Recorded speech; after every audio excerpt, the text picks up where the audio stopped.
Los políticos son mentirosos profesionales que tratan de embaucarnos continuamente sin el menor reparo moral.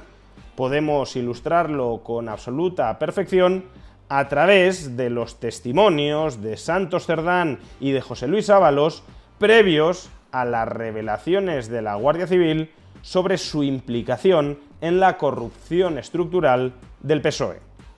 Veámoslo.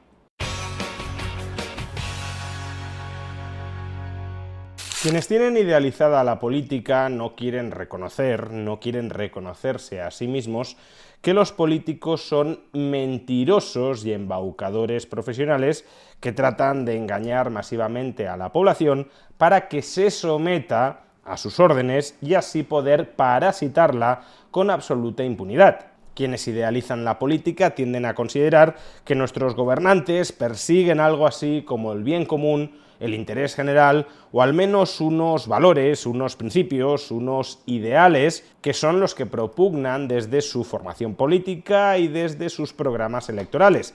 Y claro, desde ese prisma se les hace muy complicado imaginar que los políticos en realidad proceden de los estratos más oscuros de nuestra sociedad y que todo lo que hacen de cara a la galería no es más que una actuación teatral para enmascarar su oscuridad interna, al tiempo que manipulan al auditorio para que les ceda su voto, es decir, para que acepte ser gobernado por esa panda de parásitos, de mentirosos compulsivos, que no se preocupan por ningún bien común, por ningún interés general, sino por su interés personal, por su interés particular, instrumentalizando para ello la coacción sistemática del Estado.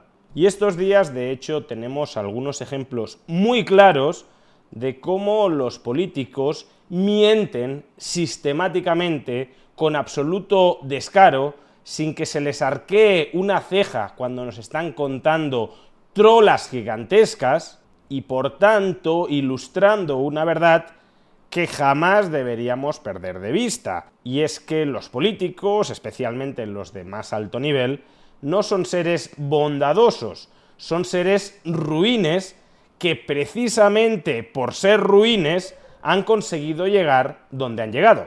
Estos días la Guardia Civil, la UCO, ha destapado una sofisticada y duradera trama de corrupción dentro del Partido Socialista que involucra, entre otras personas, a sus dos anteriores secretarios de organización, los anteriores números 3 del Partido Socialista Obrero Español, José Luis Ábalos y Santos Cerdán. Pues bien, ahora en retrospectiva, ahora que hemos escuchado las conversaciones entre Ábalos, Cerdán y Koldo, reconociendo todas las mordidas que cobraban a empresas privadas para amañar en su favor contratos públicos, ahora que tenemos esta información, reexaminemos en retrospectiva lo que decían José Luis Ábalos o Santos Cerdán sobre las acusaciones de corrupción que pesaban sobre ellos. Y no solo observemos los argumentos que dan, sino la teatralización con los que los dan. Comencemos con José Luis Ábalos. El siguiente corte se corresponde con las primeras declaraciones que ofreció José Luis Ábalos cuando se enteró por la prensa de que su mano derecha, Koldo García, acababa de ser detenido por los cuerpos y fuerzas de seguridad del Estado por los poderosos indicios de corrupción que pesaban sobre él. Inevitablemente, los periodistas le preguntan a Ábalos si sabía algo sobre ese tema, si se podía imaginar que Koldo, con el que amañaba los contratos públicos de los que luego el propio José Luis Ábalos presuntamente se lucraba, si se podía imaginar que Koldo hacía algo así o si él tenía algún tipo de implicación en esa incipiente trama Koldo.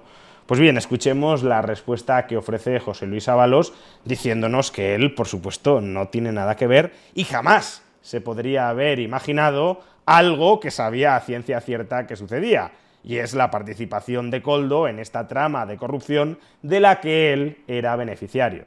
No tengo ni idea, o sea, es que me he enterado ahora, ¿no? Me he quedado estupefacto con esto. ¿Se desvincula usted de esa posible...? Yo no me tienen que vincular, mejor dicho. ¿Está pidiendo sus explicaciones de forma inmediata? Bueno, ya me gustaría a mí poder darlas, pero no tengo más información que lo que he leído, y lo que he leído es que encima dice que es secreto. Ojalá me pueda informar y espero tener información, ¿no? Porque duelen estas cosas, claro. ¿Usted conocía esos posibles pagos de comisiones al señor Koldo? No voy a conocer eso, por favor. En absoluto, todo se hizo bien a través de los mecanismos legales, algo que siempre me preocupe, por cierto. Se hicieron las contrataciones por entidades autónomas y además fueron revisadas por el Tribunal de Cuentas. Está bien, yo siempre he estado tranquilo y sigo tranquilo. Lo que no acabo de entender es su participación en esto. Y ojalá pueda informarme también, ¿no? No sé. ¿Mantiene relación con el señor Koldo? Bueno, con el tiempo la vas perdiendo. Es la gente que trabaja, yo ya no puedo dar trabajo, ni tengo asistente ni nada con el tiempo, pero bueno, hasta donde yo sé, tenía una vida muy normalita. Es que me cuesta creerlo, ¿no? Por eso mismo, primero porque es un golpe, segundo porque me parece increíble, no sé, pero bueno, ojalá haya explicaciones, sí. Fijaos qué absoluto grado de cinismo. ¿Cómo voy a tener yo nada que ver con esas comisiones ilegales?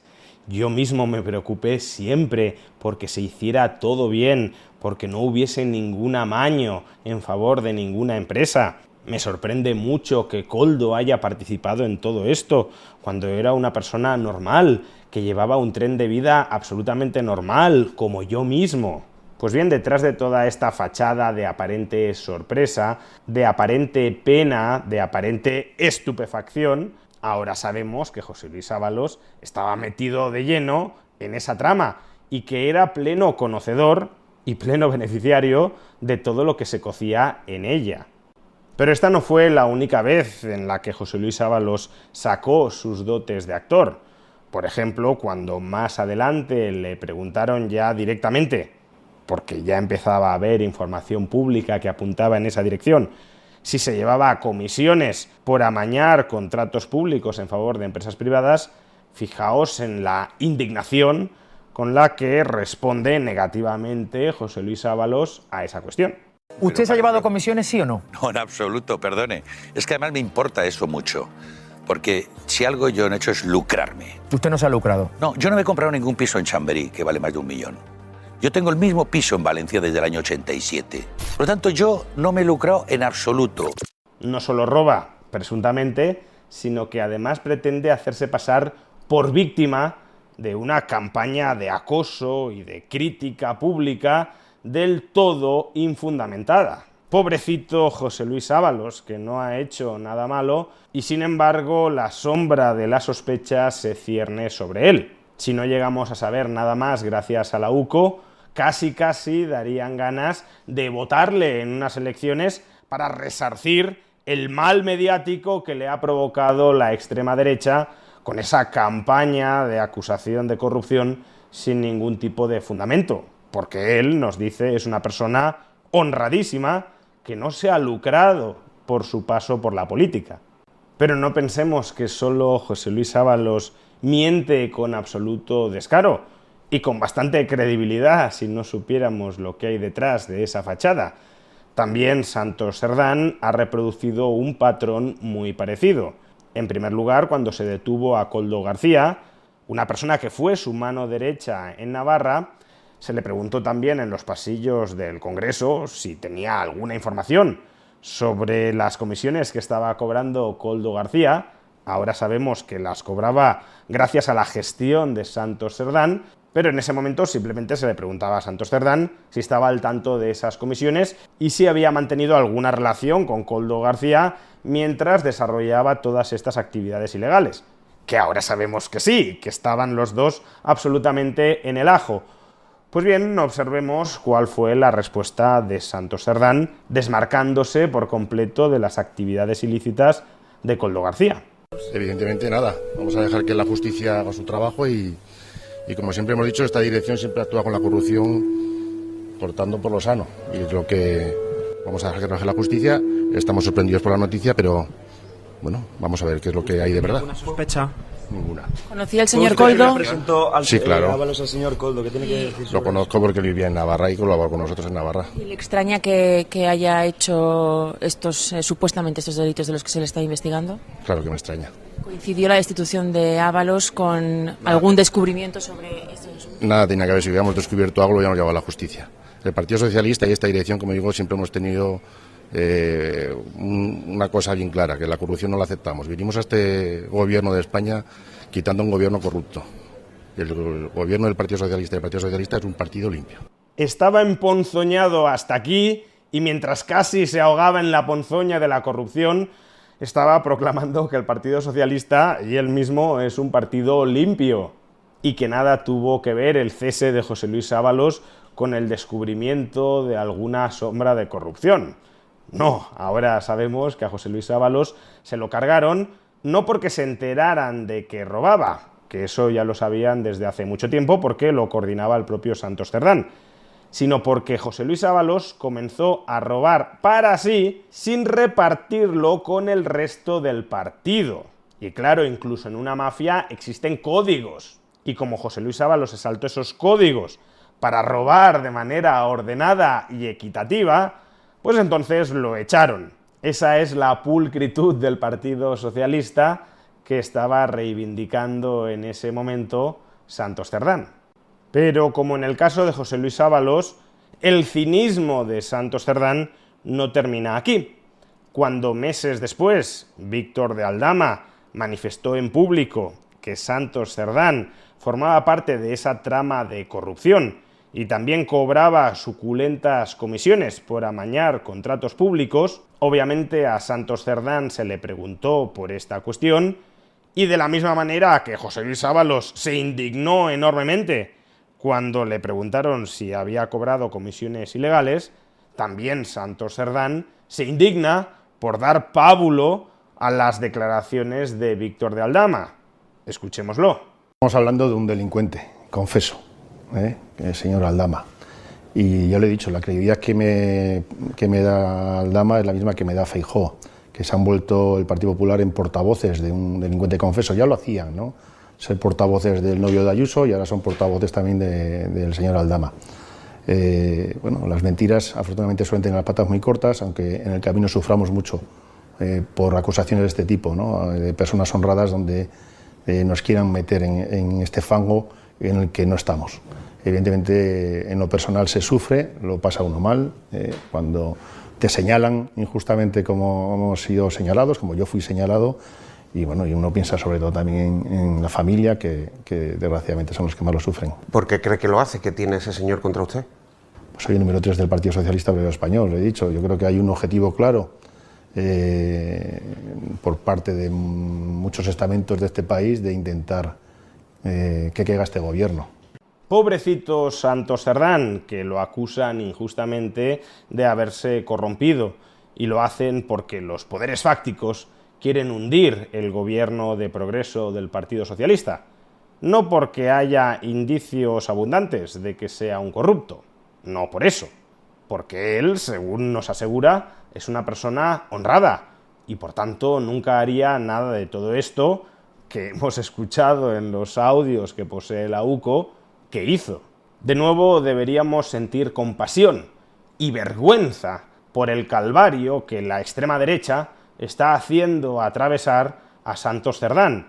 Nuevamente casi dan ganas de votarlo como forma de compensarle todo el dolor que está experimentando, poniendo su cuerpo a impulsar políticas de progreso y por tanto sacrificándose por los españoles, a cambio de recibir toda esta campaña de acoso sin ningún tipo de justificación y fundamento.